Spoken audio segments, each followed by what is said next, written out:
जय जगन्नाथ। आज आरंभ करवा एक नूतन प्रयास जहाद्वारा कि भागवत एवं गीतार पठन जहाद्वारा आमर जीवन किसी माने मनीष जीवन किसी सार्थकता मिल पार माने दुई पक्षर आम्भ मानकर माने सफलता ही मिल पार। एवं देखंतु प्रथमतः केते लोक भावती भागवत गीता एवं भागवत गीता एवं भागवतम सेम अटंती किंतु सेम नुहे माने जोटा कि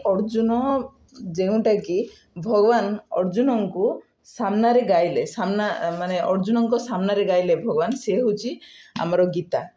ठीक अच्छे यार हूँ 700 श्लोक अच्छी यह जदिओ पढ़े यह गोटे माने फर्मूला टाइप पढ़ी पारे माने ये हूँ आमर ये एप्लाई करेंगे। किंतु भागवत पुराण 18,000 श्लोक अच्छी एवं 12टी स्कंद सेठारे ए गीतार भगवान जहाँ कही ताहाकू उदाहरण सहित एवं बोथ कनेक्टिविटी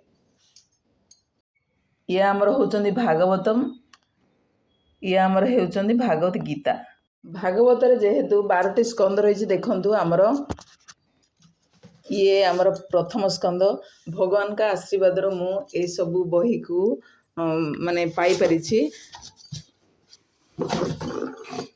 ये सबू किंतु पठन करने द्वारा ही मोर सफल माने पाइबार मूल्य माने मिल पार। देखंतु ये हूँ आमर प्रथम स्कंद ये तो आपण माने देखिथिले भागवत गीता। ठीक अच्छे ये देखंतु बस ये आमर दशम स्कंद ये सबू आम सब पठेबा ये द्वादश स्कंद ये सबू पठन करवा ये हूँ एकादश स्कंद। ठीक अच्छे ये सबू आम कंटिन्यू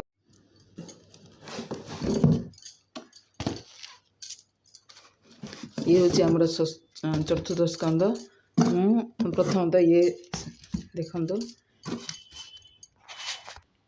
भगवान का आशीर्वाद ही मु पाई परिछि ये पठन करने द्वारा ही मोर माने सफल हो पार। जहाँ भी थरे भी मु पठन करी ताहले मते माने भगवान देइथिया फल मु पाई परली बोली निजको धन्य मन करी। देखंतु ये हूँ आमर भगवत गीता। चलंतु अबे स्टार्ट करिया आमर भागवत।